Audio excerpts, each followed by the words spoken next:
দেখতে পাচ্ছেন পায়ে হেঁটে হেঁটে যাচ্ছি, একটা ট্রেনিংয়ে যাচ্ছি। হাই ভিউয়ার্স, আসসালামু আলাইকুম। আপনারা সবাই কেমন আছেন? ভালো আছেন? এখানে একটা ছাদে ওঠা হয়েছে। ছাদে খুব সুন্দর সুন্দর সবজি গাছ, তো অনেক সবজি গাছই আছে, আমি সবগুলোই দেখেছি, খুবই ভালো লাগলো। এখানে মিষ্টি আলু দুইটা জাতে আমি দেখেছি, একটা হলো লাল আর একটা হলো সবুজ কালার।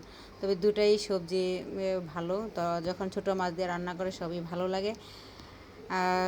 তো এখানে আমাদের একটা অর্থসুমারি ট্রেনিং হয়, ওই জন্য যাই। এটা কুড়িল বিশ্ব রোড, ঢাকা। কুড়িল বিশ্ব রোড একটা প্রাইমারি স্কুল আছে, চৌরাস্তা, এখানে একটা প্রাইমারি স্কুলে ট্রেনিং হয়। তো আমরা ছাদে যাই, ছাদে গিয়ে দেখি যে ভালোই লাগে, সবগুলো গাছ আছে। তবে আমি সবগুলো গাছে দেখেছি, কিন্তু দুইটা গাছ দেখি নাই। একটা হলো মিষ্টি কুমড়া আর একটা হলো চাল কুমড়া। কারণ এই দুইটাতে পোকা হয়। ম্যাডামকে জিজ্ঞাসা করছি, ম্যাডাম বলছে এই দুইটাতে তো অনেক পোকা হয়, গান্ধী পোকা, ওইগুলোর জন্য করি না, যেহেতু বাচ্চারা উঠে ছাদে ওইগুলো পোকা কামড় দিবে। আর যে বাকিগুলো গাছ আছে আপনারা শুনে রাখুন, ওইগুলোতে কোনো পোকা হয় না।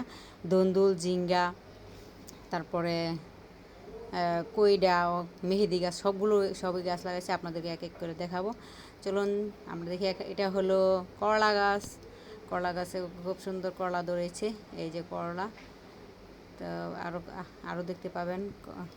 আবারও করলা গাছের ওই দিক দিয়ে যাবো, এদিক দিয়ে একটু বন্ধ আছে, ওই পাশ দিয়ে আসতে হবে। তো চলুন যাই। সত্যি বৃষ্টি হচ্ছিল, হালকা হালকা বৃষ্টি ছিল। তারপরে ছাদে ভালো দেখতে পাচ্ছেন পানি আছে। তো আসলে ছাদে গাছ লাগানো সবারই উচিত। ঢাকা শহরে যারা থাকেন ভালো লাগে, সবজিও খাওয়া যায়। তো পাট শাক লাগাইলেও ভালো, পাট শাক লাগালে খাওয়া যায়। ওই 2-3টা পাট শাকের পাতা লাগাইলেও ওগুলো খাওয়ানো যায়। তো চলুন আমরা আরও কিছু সবজি গাছ দেখি, কী কী সবজি গাছ আছে। আমরা খাবার নিয়ে এসেছি, দুপুরবেলা নাস্তা দিয়েছে। নাস্তা খাওয়ার জন্য আমরা যে ট্রেনিং করতেছি ওইখানে দুপুরবেলা মোরগ পোলাও দিয়েছে এবং ডিম দিয়েছে, তো ভালোই লাগলো। তো এখানে খাওয়ার মতো নাই, বৃষ্টি যেহেতু পড়তেছে আমরা চলে যাব, ভাবছি গাছ একটু দেখে চলে যাব। তো ভালো থাকবেন, আপনারা ভালো থাকবেন, আমরাও ভালো থাকি। আল্লাহ হাফেজ, আসসালামু আলাইকুম। সুন্দর থাকবেন, সুন্দর হোক সবার জীবন, সবাই গাছ লাগাবেন, পরিবেশ বাঁচাবেন।